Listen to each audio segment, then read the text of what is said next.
नमस्कार साथियों। डॉक्टर कुमार गणेश साहब आज हमारे साथ जैसलमेर से जुड़े हैं। तो इस हफ्ते तो केसरी 2 रिलीज होने वाली, लेकिन हम उस पे आए उससे पहले मैं पिछले बार की फिल्म जाट की बात करता हूँ। आपने जी जिस तरह से कहा था चीजें उसी तरह जा रही, हालांकि रफ्तार काफी धीमी है। और फिल्म आपने भी देखी है, तो मुझे जी लगता है थोड़ा सा आप उसके बारे में बताएं कि आपने जो पहले फिल्म देखने से पहले जो भविष्यवाणी की थी और जब आपने फिल्म देखी, आपको क्या महसूस हुआ? रवि जी, कुछ बातें हैं। देखिए, एक तो ये फिल्म 100 करोड़ में बनी है, बजट कोई बहुत लंबा चौड़ा नहीं है। जी और जी आज जी। की तारीख तक 70-72 करोड़ कमा चुकी है। अभी शाम तक, ठीक है। कल तक जी हाँ। 63.4 करोड़ थे और अभी 5-6 करोड़ रुपए इसने आज कमा लिए हैं। तो ठीक अगले है। एक हफ्ते में ये अपनी लागत निकाल लेगी। जी तो ये तो सही है कि जो आपके साथ मैंने कहा था कि बॉक्स ऑफिस गुलजार कर देगी, अच्छी कमाई करेगी, वो तो कर रही है। हाँ हाँ। उसमें तो कोई शक नहीं है। और सनी देओल का जो जादू है वो लोगों के सर चढ़कर बोल रहा है। लेकिन मैं मुहावरे की भाषा में यूं कहूंगा कि जी स्वागत कीजिए अनिल शर्मा के दक्षिण भारतीय संस्करण का, गोपीचंद हाँ। ठीक है। मलिनेनी। मतलब यूं लगता बिल्कुल। है कि हम अनिल शर्मा की फिल्म देख रहे हैं। हम्म, सनी बिल्कुल देओल ठीक जो बात। लार्जर लार्जर देन लाइफ होते हैं। देखिए क्या है, फिल्म रोचक है। हम्म, जी ऐसा बिल्कुल। मैंने प्रिडिक्शन में कहा था कि ये एक मसाला फिल्म है, विशुद्ध मसाला फिल्म है, मुंबईया ठीक फिल्म। है। तो जो जी 50 और 60 के दशक में बना थे ना, तो दक्षिण वाले एवीएम, जेमिनी, प्रसाद प्रोडक्शन, ये सब जो जी। बनाते थे, मुंबईया फिल्में बनाते, लेकिन बनाते थे दक्षिण वाले। तो ये मुंबईया सच फिल्म है। बनाई है, लेकिन बनाई है दक्षिण वालों ने। ठीक है। हाँ। अब क्या है, देखिए कि एक आध ये है कि जैसे कुछ मित्रों ने कहा था कि भाई जब पठान नाम रखा जा सकता है तो आपको जाट नाम पर हम्म, आपत्ति क्यों है। जी। मुझे तो कोई आपत्ति नहीं है, आपत्ति वाली तो ठीक बात बात। ही नहीं थी। बात ये है कि सही। भाई देखिए, जब कुछ ऐसे शब्द होते हैं ना, जो लोग उनका बहाना लेकर सामाजिकता खंडित करते हैं, पठान। जी दूसरी बात ये है, देखिए कि पूरी पूरी फिल्म, मैं हमेशा से रवि जी एक बात कहता हूँ, आपके साथ भी कह रहा हूँ और उससे पहले से भी कहता रहा हूँ कि दक्षिण भारतीय निर्देशकों को हिंदी संगीतकार लेने चाहिए, संगीतकार के रूप में। ठीक बात। हालांकि हाँ। पिछले 20-22 सालों में ऐसे हिंदी सिनेमा में भी संगीतकार बचे नहीं जो इस तरीके की फिल्मों का धाकड़ संगीत दे सके, धाकड़ संगीत। ठीक। ध्यान दीजिएगा, गदर पहली आई, दूसरी तो बकवास थी म्यूजिक के हिसाब से। जी पहली आई, बिल्कुल। उसमें गाने बहुत अच्छे थे, लेकिन अनिल शर्मा ने हर गाने की हत्या कर दी थी फिल्मांकन करने में, हर गाने की। अब आप सही। इसमें देखिए, इसमें जो सनी देओल का एंट्री पॉइंट है, जो राम जी। मंदिर की ट्रेन रा जाती है, हाँ। बिल्कुल। उसका अंत तक ये औचित्य सिद्ध नहीं कर पाए उस सीन का, उस सही बात। सीक्वेंस का औचित्य सिद्ध, ऐसे लगता है ठूसा हुआ। और उसके बाद बजरंगी भाईजान में ले ले रे सेल्फी ले ले करके हनुमान जी का जो हाँ। मजाक उड़ाया गया था, यहाँ जी पर जी। उससे भी घटिया गाना डाल दिया। ये लोग हम्म, कब समझेंगे कि हिंदी सिनेमा का म्यूजिक लक्ष्मीकांत प्यारेलाल का म्यूजिक होता है। और दूसरा, यहाँ सिचुएशन वो थी कि सरगम फिल्म का गाना राम जी की निकली सवारी, राम जी की लीला न्यारी, हाँ। या वो म्यूजिक बिल्कुल। चाहिए था, वो म्यूजिक। सही है। लेकिन उस म्यूजिक के लिए समझ भी तो के विश्वनाथ और लक्ष्मीकांत प्यारेलाल वाली होनी चाहिए। के विश्वनाथ म्यूजिक के समझदार निर्देशक, वो कमी खलती है पूरी फिल्म में, लगता है ये संगीत विहीन फिल्म है। और एक बात और है, फिल्म का बिल्कुल आखिरी गाना है, क्या जरूरत थी उसको डालने की। और ये ठीक लोग है। कब समझेंगे कि पंजाबी गानों का मतलब सिर्फ शोर शराबा, चीखना चिल्लाना, जरूरत से ज्यादा ऑर्केस्ट्राइजेशन कर दो। क्या पंजाबी संगीत ये गुरदास मान वाला पंजाबी संगीत तो 30 साल पहले ही मर गया, 30-35 साल पहले। सही है। तो ये जो चीजें, अच्छा उसके बाद में आप गजब की बात देखिए, क्या मतलब सनी देओल ने ये अपने उनके जीवन की उतार की फिल्म है। मैं मानता हूँ सिकंदर से सलमान खान के करियर का पतन आरंभ हो गया, और हीरो के रूप में सनी देओल की आप आखिरी फिल्म मानिए, विदाई फिल्म मानिए, बहुत अच्छा काम। ओके। विनीत कुमार सिंह ने कितना भुनाया है सोमूलू के रूप में, क्या अवसर भुनाया बंदे ने। सही है। मतलब अच्छा लगा। अपने रोल को, हाँ उसने जो चिल्लाता है ना, वो राजस्थान में कहते हैं हाँ। चिल्लाटी मारता है, जो उसने अपना शाइनिंग है ना, बना दिया उसने जी। अपना हाँ एक्शन। तो उसने विनीत कुमार, मैंने प्रोडिक्शन में याद कीजिए क्या कहा था, आपने कहा था विनीत कुमार सिंह अब तक संघर्ष करते हैं, तो मैंने हाँ, कहा था अगर ये अब तक संघर्ष करते हैं तो अब इनके संघर्ष की समाप्ति समझिए। खत्म पिछले हो गए 1.5 दिन साल बात पहले में। खत्म हो गया संघर्ष तो, लेकिन अब तो बिल्कुल ही, तो क्या गजब निभाया है।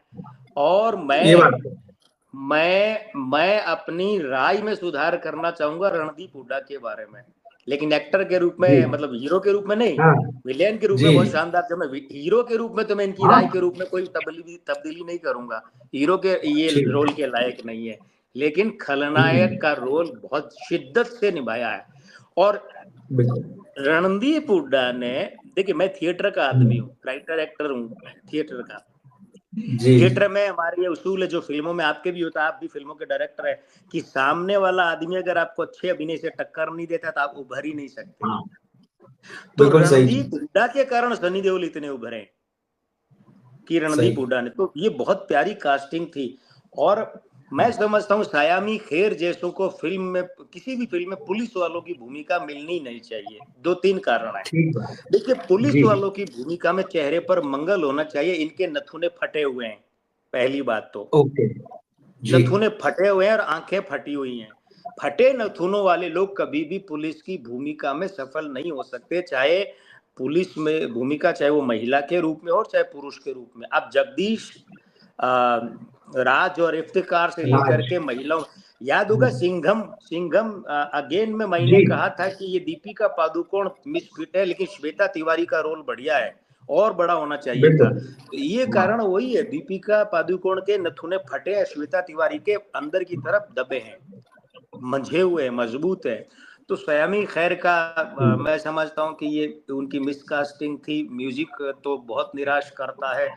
और ये आपका कहना सही था कि इंटरवल से पहले की फिल्म बहुत कसी हुई है, और उसके बाद भी कम बिल्कुल। से कम बांधे रखती है, लेकिन उतनी नहीं जितनी है। लेकिन जी। लेकिन मैं इतना अवश्य कहना चाहूंगा कि मुंबई वाले सीखें, सही गोपीचंद बात। मलिक से, ये मनमोहन देसाई, ये अनिल शर्मा का एक मायने में अवतार है। मनमोहन देसाई की म्यूजिक की बहुत समझ थी उनकी, हर घटिया फिल्म में बढ़िया म्यूजिक था। तूफान को छोड़ दें तो, तूफान उनकी थी नहीं, उनके बेटे की थी, केतन देसाई की। जी। लेकिन लेकिन फिल्म बड़ी प्यारी बनी है। और ये फिल्म जो है, इस तरीके की अगर 2-4 फिल्में भी और आ गई इसी साल, तो कम से कम साल भर बॉलीवुड कवर कर लेगा कमाई में। हाँ, बिल्कुल। सनी देओल का मुझे लगता है बतौर हीरो ये अंतिम अपीयरेंस है। अब इसके बाद इनका करियर बतौर हीरो ढलान में रहेगा। लेकिन कुल मिला, अच्छा एक बात और है, हाँ, ये जो जी। संवाद है, इसके संवाद जी। जी। संवाद में एक आध जगह चुटीलापन है, लेकिन और मेहनत की जरूरत थी, और बिल्कुल। मेहनत की। संवाद और बढ़िया धाकड़ हो सकते थे, मगर कुमार ने गानों के नाम पर सिर्फ निराशा दी और कुछ नहीं दिया। संगीतकार से तो मुझे कोई उम्मीद ही नहीं थी, क्योंकि इन लोगों को ठीक है। हिंदी फिल्मों के संगीत की समझ ही नहीं है। लेकिन कुमार ने, क्योंकि मैंने कुमार को कभी भी कोई प्रभावी गाना लिखते देखा नहीं है, पता नहीं, ये कह रहे जी। 15-20 सालों से फिल्मों में है, तो वो एक और हाँ। बात है कि फिल्मों में, हाँ, लेकिन कोई इनकी कलम में कुछ नहीं है ऐसा जिसको हम अतिरिक्त कह सकें। कोई ढंग की बात नहीं है। और गानों में शोर शराबे को हिंदी फिल्म वालों को कम करना पड़ेगा। मगर ओवरऑल पैसा वसूल होता है फिल्म देखने से। मैं तो सही कहूंगा है। जाइए देखिए। छावा, छावा एक अलग तरह की फिल्म थी, उसमें विभत्सता थी, हिंसा का अतिरेक था। ठीक है कि वो इतिहास को छूती हुई फिल्म थी, इतिहास प्रधान नहीं थी, छूती हुई।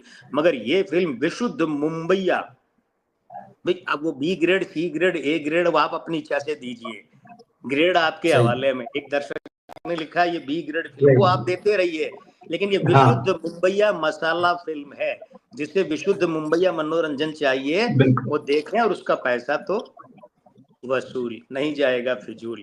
हाँ, ये मैंने अपने प्रोडिक्शन में भी कहा था कि इससे आप इस फिल्म से कोई कलात्मक और उच्च कोटि की रचनात्मक वैसी उम्मीद मत रखिएगा, सही। तो ये वो फिल्म है भी नहीं। और रणदीप हुड्डा और अपने ये सनी देओल साहब, ये उस रेंज वाले एक्टर ही भी नहीं है। तो सनी देओल ने एकमात्र फिल्म में थोड़ी बहुत एक्टिंग की थी, वो थी अर्जुन, राहुल रवेल वाली। और इनकी दूसरी तीसरी फिल्म थी, दूसरी या तीसरी, नहीं दूसरी सनी थी, तीसरी थी अर्जुन।